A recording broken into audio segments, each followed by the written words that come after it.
Hey guys, Greg here with you. Hey, listen, I want to share an insight with you.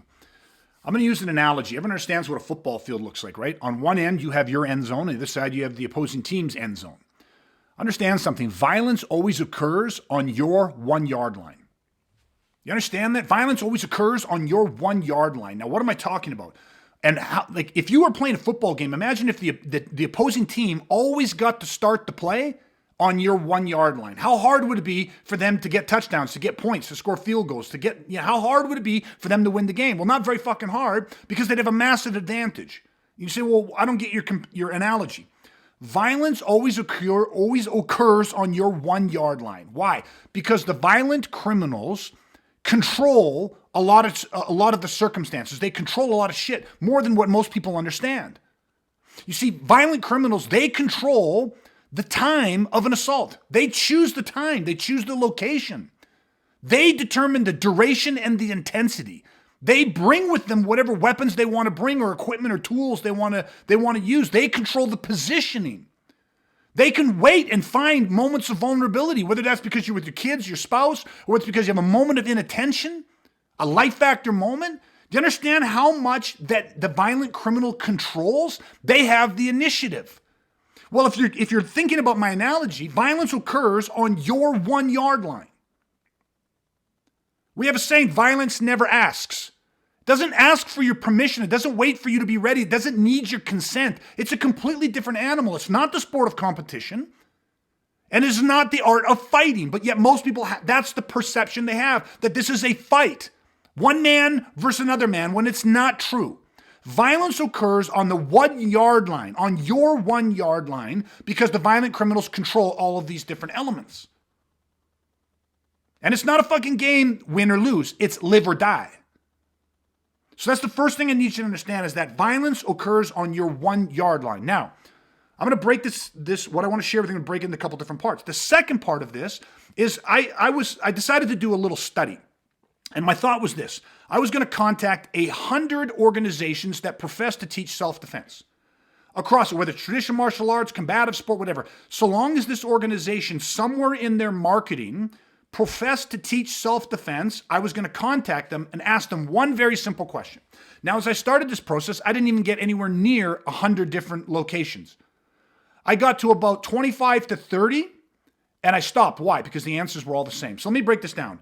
What I'm talking about is, I'm talking about contacting 100 different boxing gyms, Thai boxing gyms, judo, karate, taekwondo, kung fu, Wing Chun, mixed martial arts, Thai boxing, whatever it was. If they professed to teach self-defense, even as a part of what they did, I was going to contact 100 of them. 100 boxing, 100 taekwondo, you get the idea. I stopped, depending on the what art or what style or discipline, between 25 to 30, each one of these things, and I stopped. Why? Because the answer was the same. The answer was the same, and I recognized that it was going to continue to be the same, so it became irrelevant. So here's the question that I asked them. What is the first thing that I can expect to learn? What's the first thing that you're teaching people that come in as they begin their journey, and why? And now you're going to be, maybe you won't be shocked. I guess I wasn't really surprised. But as I contacted 100 boxing gyms, 100 Brazilian Jiu-Jitsu schools, 100, and again, like I said, I got to 25 or 30. But here's what I came up with. What is the first thing that I can expect to learn, and why? And the first thing is, let's pick traditional arts. Whether it was karate, whether it was taekwondo, whether it was kung fu, Wing Chun, whatever it was, they all had the same answer. The first thing you can do is a combination of protocols, right? It was a combination of protocols and basics, conditioning, and then basic stances. So let me break this down. What's protocols? Bowing. Literally, the answer is, again, well, you learn the basic protocols, how to bow in and bow out, on and off the mats, how to tie your belt, how to get your uniform right. Then it was basics of like stretching and basics of conditioning. So taekwondo was stretching and conditioning. And then it was basic ready stance positions with basic movement, and then basic punches. That became the answer. So here's what you're going to do. You're going to learn about the traditions. You're going to learn about our formalities. That's the first thing you're going to do when you come into our organizations. We're going to teach you about the protocols. Then we're going to teach you about the basic ready stances, the basic movement, the basic punches and kicks and stretches and conditioning. And that became the answer. If I phoned a boxing gym, The boxing gyms are the same. Well, you start with the basics. You start with the basics of what? You start with the basic movements, basic punches, basic defenses, and the basic boxing ready stance. Okay, so that became the answer for every single gym. As I found Brazilian Jiu-Jitsu academies, they said, well, the basics of what you start is, again, there was a little bit, some mentioned the protocols, but most of it was shrimping, a move called the shrimp and break falls. And then it was, of course, on conditioning, stretches, those kinds of things, the discipline. They all had their different little protocols that surrounded it, but this became the answer that I heard over and over again. Mixed martial arts was the same thing. You learned the basic ready stances, you learned basic conditioning and loosening, how to prep the body, condition the body, basic punches and kicks and basic moves, and everything was structured the same. So it didn't matter that everybody started off with their basics, which you go, okay, well, this makes sense, right? But here's the thing. The question was, what is the first thing that I can expect to learn and why? And so when I asked them the second part, I said, well, why? Why do we start there? So because that's the basics. That's the foundation. That's what you need to, all skills are based and built off the foundation, which again, makes 100% sense, right? But here's the thing. Let's go back to my football analogy for a second. Because right away you go, this all makes sense. If you come back to the football analogy, I started by saying that violence occurs on your 1 yard line. Why? Because the violent criminals, they have the advantage. And now here's the thing. Violence doesn't ask. Violence gets to choose the time, the location, the duration, the intensity. So when are violent criminals going to target you? I don't know. It's not up to us. We're out living life. It can happen at any point in time. When it happens, it is occurring on the 1 yard line of your life. But if we go on this football analogy that I'm using, you have to understand something. When I phoned these gyms that, again, the criteria was they had to profess teaching a self-defense. Well, when I said, where's the first place you start and why? Now, all of a sudden, we have to have a different context. Let's just, so every place that I go into, it didn't matter what it was, whether it was a combative sport, it was a traditional martial art, started with the basics. Some started as far back as protocols. You got to learn the formalities of how to bow in and off the mats, of how to count in Japanese or whatever, depending on the art was, how to tie your belt properly, like proper hygiene for the gym, all our rules. And then it was like, okay, and then we're going to start with our basics, whether that was a ready stance, a basic movement pattern, a break fall, a shrimp technique. Everybody has their basics, which you go, this makes complete sense. Now listen, the problem isn't with what can I expect to learn first? The real meat of this came to say, well, why? Why do I start there first? And the reason why, well, that's the foundation. That's how you have to learn. The skill has to be built on something. You don't know anything. You have to learn something. Well, here's the thing. Think about it this way. The benefits of all of this, right, of the basics and learning it that way and learning an art or a sport and having to go through the basics, when do you start to see the benefits of those basics? When do you start to see the skill? Well, the benefits of the skill do not occur right away because it's the basics. People are like, well, listen, we have the basics of this. You have to learn this and practice this. So if I go back to my football analogy, understand that if violence occurs on your 1 yard line, but you start taking a martial art, a combative sport, and you start with the basics, right? How to stand, how to tie your belt, how to bow, how to move, how to shrimp, how to break fall, all of that stuff, which has important skills to it. We understand that. But when do we start seeing the benefits? Do you see the benefits on your 1 yard line? You start from your end zone.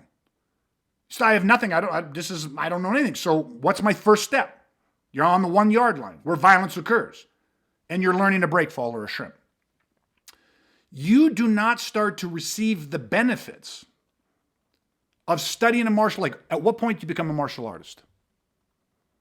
Is it the day that I start saying, well, I'm taking a martial art, I'm new to it, I'm below a white belt, I don't even have a belt yet. When do I start to receive the benefits of being a martial artist as it relates to defending myself from violence? Because violence occurs on the 1 yard line of my life. But when do I start to see the benefits? Well, things take time, Greg. Things take time. Well, here's the understanding of it. You do not start receiving any of the benefits. Well, you do receive some benefits, but you probably don't receive any type of functional benefits till you're well past the 50 yard line. At least getting close to the 50 yard line. You understand this analogy? The other question that I pose to these organizations, for example, if it was a combative sport, how long before I'd be ready for a fight? How long before I'm ready to compete? say, well, geez, you could compete in the first couple months if you wanted to. It depends how much you're training and what your natural athleticism is, but we could have you in an open inter-club tournament in as short as 3 months. Oh, 3 months. What about at a just a decent competitive level? Well, again, depending on how you train, but what? Minimum 8 months, a year, 16 months, year and a half to 2 years. And what I'm trying to get you to understand is that when you go and you start something that begins and originates from a beginner type place of saying, well, here's how we build the fundamentals, you will not receive the benefits of that till much further down the field. And the reason this is important is because of the why. What can I expect to learn first and why? You see, the why was the same. For the boxing gyms, the Brazilian Jiu-Jitsu, the traditional martial arts, the why was the same. Why? Because I'm teaching you my art. I'm teaching you my sport. So I'm going to teach you all of the fundamentals. I'm going to teach you how to exist in this ecosystem, from the protocols, the procedures, and how we do things, from the form, the techniques, the movements, the strategies, the mindset, all of this stuff. I'm going to teach you from the beginning because we're taking you on this journey. Well, the results of that journey are going to be much further down the field, which again just makes sense. But here's the thing. Why? Because I'm teaching you my art, because this is my business, because this is what I love, this is my passion, this is my dedication. The why was not rooted in the core principles of self-protection, meaning what? Violence occurs on the 1 yard line of your life. When are you going to find yourself in a life and death situation? You have no idea because you don't control the time. Where? You don't control the location. How long? You don't control the duration. You don't control the intensity. You don't control what equipment or weapons or people, the numbers that you don't control any of these factors. So let me flip for a second, because for our organization, when it comes to weaponizing, when it comes to being a protector, and the reason we use the word a weaponized protector, ready, real, resilient, relentless, and ruthless, is because our entire mandate is about helping people prepare to defend themselves, their family, and their property from a violent criminal assault. Well, we recognize that violence occurs on the 1 yard line of your life, meaning what? When I pose the question to myself, what is the first thing that somebody can expect to learn when they come to me, and why, is bad guy blueprint number 1. And people say, what the fuck is bad guy blueprint number 1? Bad guy blueprint number 1 is the most common blueprint that violent predator criminals use to assault, murder, and rape. You understand it? It's the blueprint. It's how they are doing it. And the first thing you can expect to learn is we are going to give you the solution to that problem. We're going to give you the strategies, tactics, and tools. We're going to give you the playbook. I'm not going to start by teaching you the base. I'm going to start by teaching you a solution. Now let me go to my next part of this to help this make sense. Okay, so now we're going into a third step of this. You have to have a problem. The people that are come to this, you're looking to do something, right? You have to have a problem. What is the problem that you are experiencing? Here's my analogy. Excuse me. You go out in the morning and your car won't start. There's a click. Okay? You go downstairs in the morning because it's been raining outside, right? You're in the summer months, the rainy season, and you go downstairs and it's raining and you don't hear your sump pump turn on. And you open up your utility room and you can see you've got 3 or 4 inches of water starting to bubble up outside of your sump. Okay? You're driving along, cruising down, you go to touch the brakes, coming up to red light, and your brakes squeak. They make this horrible metal on metal grinding noise. Now, these are little problems that we've probably all experienced at some point in time. My point is this: you have to have the problem, because here's the thing nowadays, right? I'll give you another one. You come home, your dishwasher's running, you go to walk in the kitchen to get a glass of water, and you got water all over the floor leaking out of the bottom of your dishwasher. My point is that in all of these situations, what do I have? I have a fucking problem. Right? When my car won't start and I hear clicking, I have a problem. I got to get to work. I can't afford to not have my car running. You see, a problem or a crisis, even something small, remember there's natural, mechanical, and human crisis. Something like a mechanical problem where my car won't start, that's a mini crisis. Now, it's not a life and death crisis. It's just a mini crisis. It's very fucking inconvenient, right? Because I got to get to work. I go pick the kids up from school or pick my wife or take her to work. I got to get to the hospital. I got a doctor's appointment, whatever it is. And that click, click, click is a pain in the ass. So I got to solve this, right? I can't sit there and leave it. That's not a problem that I can live with for the next 3 or 4 months and say, I'll get to that later. It's an imminent little mini crisis. And so when you have a problem, what do?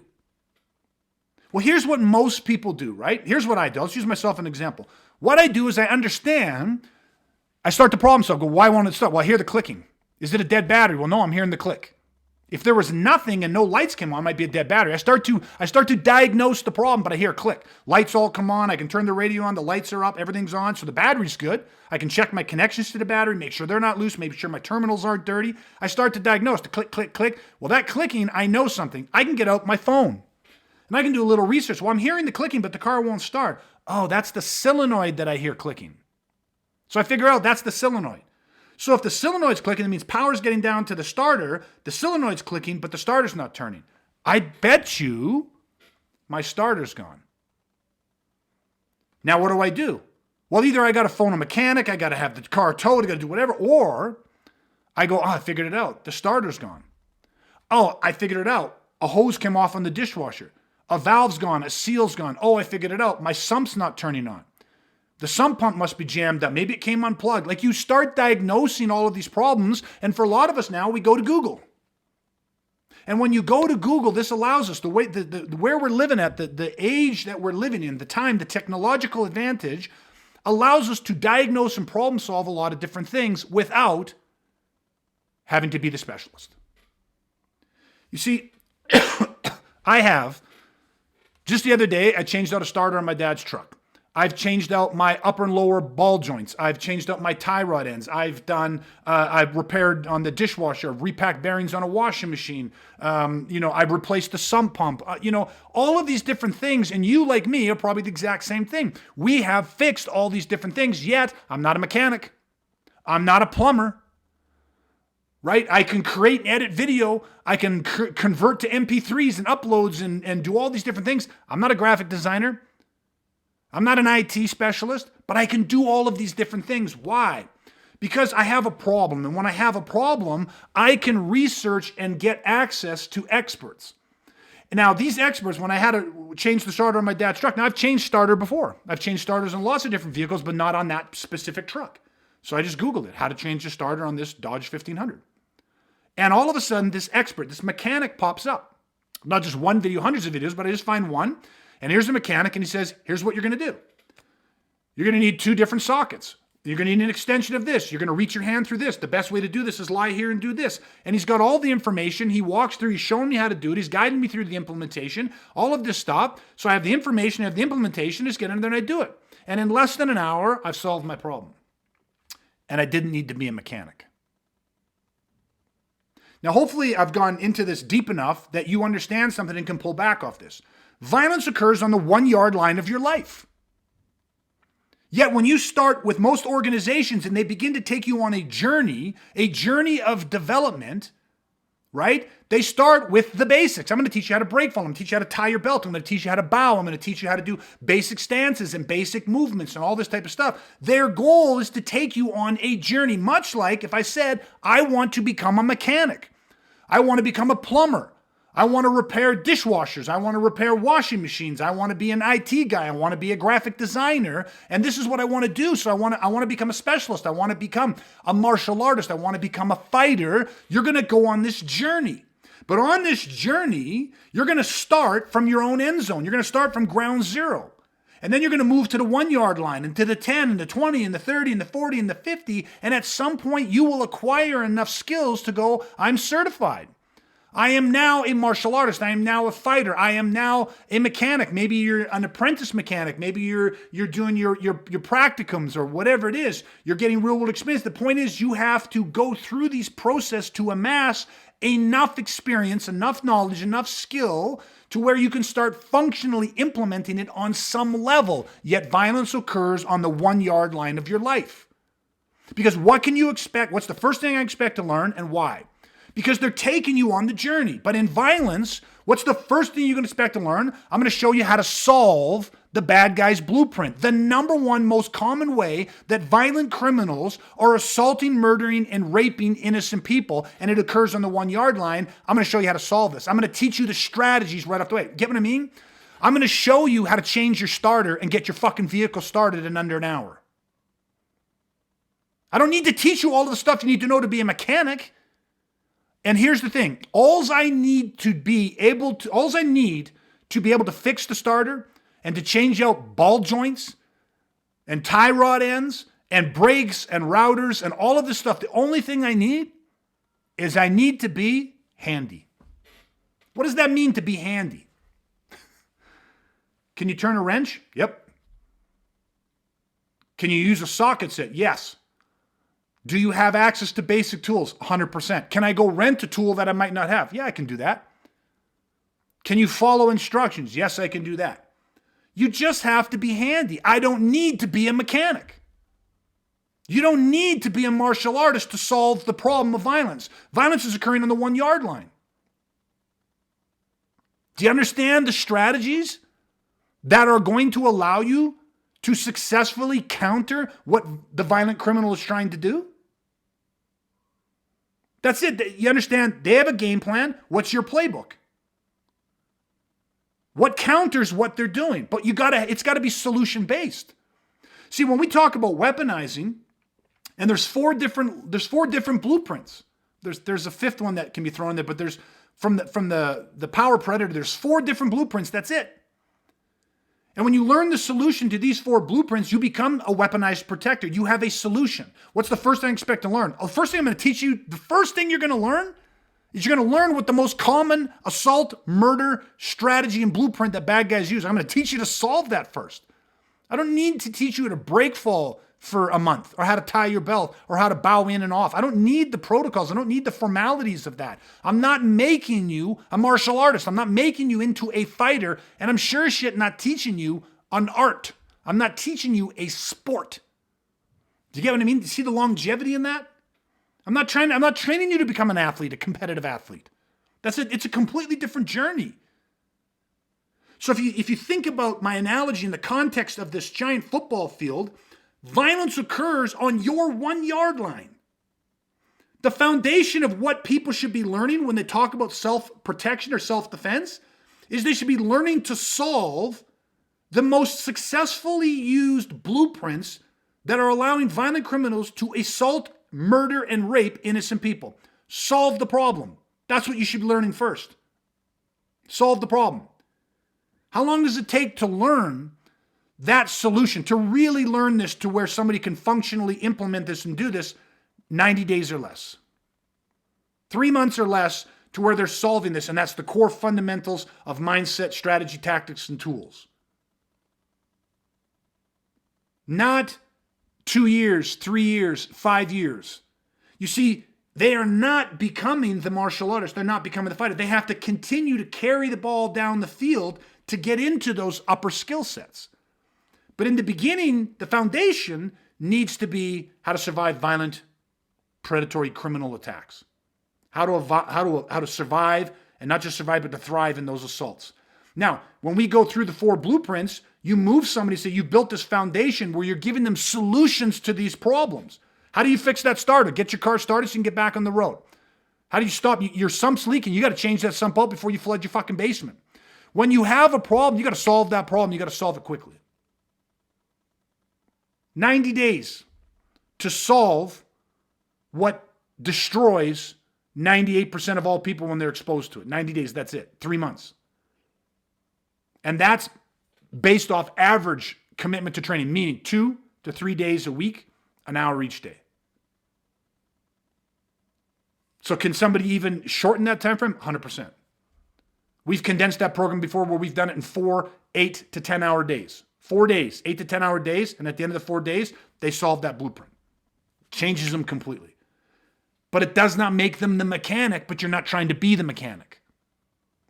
In the beginning, you got to learn how to survive and protect yourself, your family, and your property from a violent criminal assault. Then from that point, what happens is there's 2 different types of people. There's the lifestyle people. And they solve this immediate problem. But they're like, I love this. So they want to go just beyond being weaponized. I'm weaponized. I can protect myself and my family from violent criminal assault. That's my foundation. That's what it's built on. These are the tools, strategy, tactics, tools you're going to live and die by. And then beyond that, I want to become a specialist. I love this. I want to become a specialist. So there's the period after where you continue to move the ball downfield or upfield, where you gain those skills and you can do that for a lifetime. But I just need you to see the contrast and understand if violence occurs on the 1 yard line of your life, yet the first thing you can expect to learn is all of the basics. You got to understand, are you going to school to become the mechanic? That's going to take you time. You won't get the benefits of those skill sets till much later.